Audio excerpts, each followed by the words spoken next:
आज हमारे इस देश का सबसे पिछड़ा राज्य, जहां सबसे अधिक मजदूर, किसान, आदिवासी, दलित, पिछड़ा, अल्पसंख्यक लोग बसता है, ये वो राज्य है जहां पर सदियों से इस राज्य को नोचा, खसोटा और शोषण किया गया इस राज्य के ऊपर।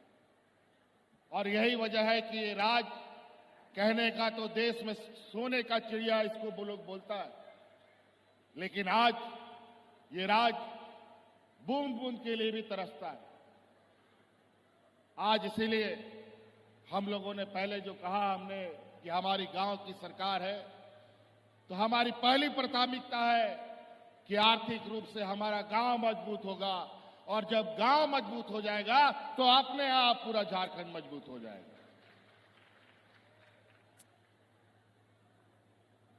अभी बहुत जल्दी इस राज्य में चुनाव होने वाला है, 2-4 महीने में। यहां पर व्यापारियों का, पूंजीपतियों का गिद्ध नजर पड़ चुका है। कल परसों से ये लोग पूरा गिद्ध की तरह पूरे राज्य में मंडराएंगे। गांव-गांव, पंचायत में झारखंड का नहीं, गुजरात का, यूपी का, महाराष्ट्र का, हैदराबाद का, छत्तीसगढ़ का, मध्य प्रदेश का लोग आपको गांव-गांव में देखने को मिलेगा। और धन बल के दम पर भीड़ इकट्ठा करके जाति धर्म का सांप्रदायिक जहर आप लोगों के बीच में घोलने का काम करेगा। ध्यान रखिएगा, इन पूंजीपतियों के पास आपके आंसू पोंछने के लिए कुछ भी नहीं है। इस राज्य के गरीब गुड़वा लोगों को, बूढ़े बुजुर्गों को पेंशन देने का इनके पास पैसा नहीं है। किसानों का कर्ज माफ करने का पैसा नहीं है। महिला सशक्तिकरण के लिए उनके पास पैसा नहीं है। हमारे गरीबों को आवास देने के लिए पैसा नहीं है। लेकिन अपने व्यापारी मित्रों को अरबों खरबों रुपया माफ करने का इनके पास अरबों खरबों रुपया पड़ा रहता है। और इनके अरबों व्यापारी मित्र पैसा कौड़ी लेकर के भाग जाता है। अभी लगातार आप सुन रहे होंगे, अभी एक एक नेता, एक एक मंत्री अलग अलग, कोई अगर मध्य प्रदेश से, कोई असम से, कोई छत्तीसगढ़ से मुख्यमंत्री आकर के यहां उलूल जुलूल बक करके जाते हैं, हिंदू मुस्लिम करके जाते हैं, घुसपैठिए करके जाते हैं, बांग्लादेशी घुसपैठिए करके जाते हैं। मैं इनको पूछना चाहता हूं कि अगर आप बांग्लादेशी घुसपैठी करते हो तो अदानी का पावर प्लांट का बिजली किस देश को जाता है, ये बताने का कृपा करो झारखंड प्रदेश के लोगों को।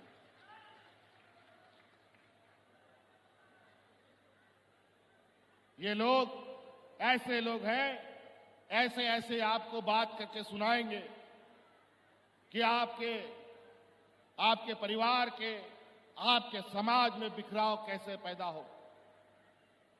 ये लोग आम आदमी को तो छोड़िए, ये लोग भगवान को भी नहीं बकसते हैं। और इसीलिए लोकसभा चुनाव के अंदर जिस तरीके से सांप्रदायिक वातावरण खराब करने का इन लोगों ने काम किया कि देश में भगवान ने भी उनका साथ नहीं दिया और सरकार बनाने के लाले पड़ गए और उनको बैसाखी सरकार बनानी पड़ गई। आज हम यहां के गरीबों को, बुजुर्गों का पेंशन, बुजुर्गों का लाठी बुढ़ापे का होता है वो देने का काम करते हैं, महिलाओं को मजबूत करने का काम करते हैं, नौजवानों को मजबूत करने का काम करते हैं, बच्चियों के लिए अच्छे स्कूल बनाने का काम करते हैं। तो इनका पेट में दर्द होता है और झारखंड राज्य का हक अधिकार मांगते हैं तो षड्यंत्र के तहत हमको जेल में डाल देता है। अभी हमको जेल में डाल दिया था ये लोग। हाई कोर्ट, सुप्रीम कोर्ट ने इनको लताड़ा कि कोई वजह नहीं है इसको जेल में रखने का, और कोर्ट के आदेश से आज आप लोग के आशीर्वाद से आज हम फिर से आपके सामने खड़े हैं।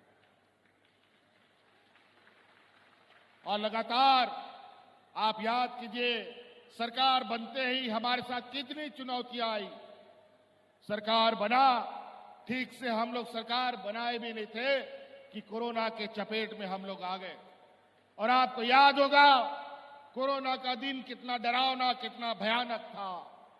पूरा देश लॉकडाउन, गाड़ी घोड़ा हाट बाजार सारा कुछ बंद हो गया। ऐसे स्थिति में आपका ये भाई, आपका ये बेटा आपके परिवारजनों को कंधे में उठा उठा करके आपके घर में पहुंचाने का काम कर रहा था। और उसी समय हमारी महिला दीदियों ने गांव-गांव, पंचायत खाना बना करके अपने मजदूर भाइयों को मुफ्त में खाना खिलाने का काम किया था। और उसी समय हमने निर्णय लिया था कि इस राज्य की महिलाओं को सशक्त करेंगे, मजबूत बनाएंगे। आज उसका पहला कदम है कि आज हर एक महिलाओं को मैया सम्मान योजना से हम लोगों ने जोड़ दिया। हमको पता है आज के दिन में भी गांव में कितनी गरीबी है। छोटा छोटा काम के लिए, बच्चों को पढ़ाई के लिए, इलाज के लिए कभी कभी महाजनों से उधारी लेना पड़ता है, कर्जा लेना पड़ता है। हमारा लक्ष्य है अगले 5 साल के अंदर इस राज्य के हर एक घर को हम इतना मजबूत करेंगे कि किसी से उधारी लेने की जरूरत नहीं है और हर एक घर में 1-1 लाख रुपया पहुंचाने का हम काम करेंगे। आज गांव देहात की स्थिति हमसे छुपी नहीं है। आज पेंशन, सम्मान राशि, शिक्षा, आज आपके लिए तो बिजली का भी हम लोगों ने 200 यूनिट फ्री कर दिया और गरीबों का जो बिजली का बकाया है वो भी माफ कर देने का हम लोगों ने काम कर दिया।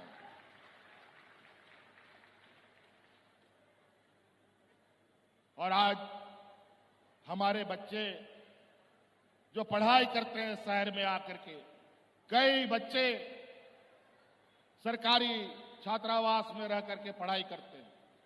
आपके पलामू जिला में ही हम लोगों का अंबेडकर छात्रावास है। आज उसको 6 तल्ला हम लोगों ने छात्रावास बनाने का स्वीकृति प्रदान कर दिया है। और आज जितना भी राज्य में छात्रावास होगा उन सभी छात्रावास में मुफ्त खाना सरकार उपलब्ध कराने का काम करेगा अपने बच्चों के लिए।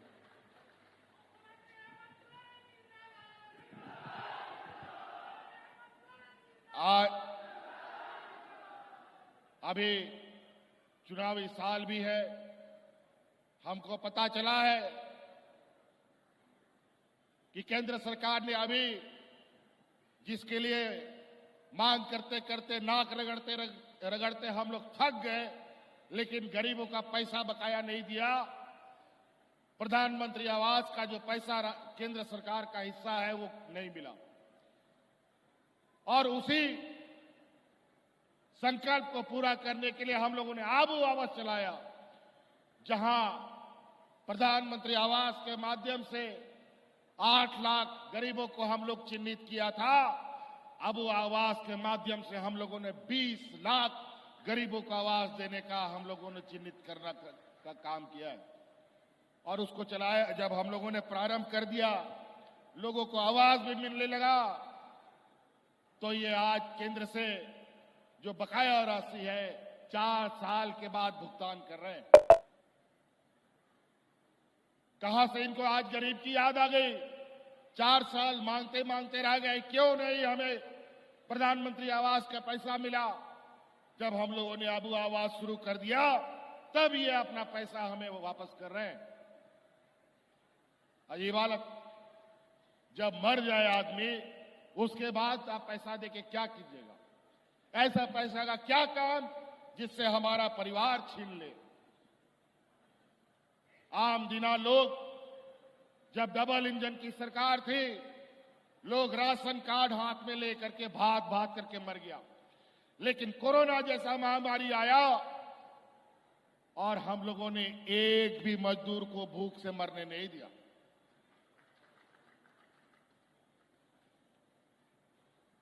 और आज इसको लेकर ये लोग डरे सामे से हैं। आज राज्य में धीरे धीरे महिलाएं मजबूत हो रही हैं। हमारे नौजवान स्वरोजगार की तलाश में इधर उधर भटकने की आवश्यकता नहीं। राज्य के पास आप आकर के अपने रोजगार खोज सकते हैं। पहले सरकार की तरफ से गांव देहात नौजवानों को सिर्फ और सिर्फ ट्रैक्टर मिलता था। आज देखिए सरकार की तरफ से ट्रैक्टर भी मिलता है, सरकार के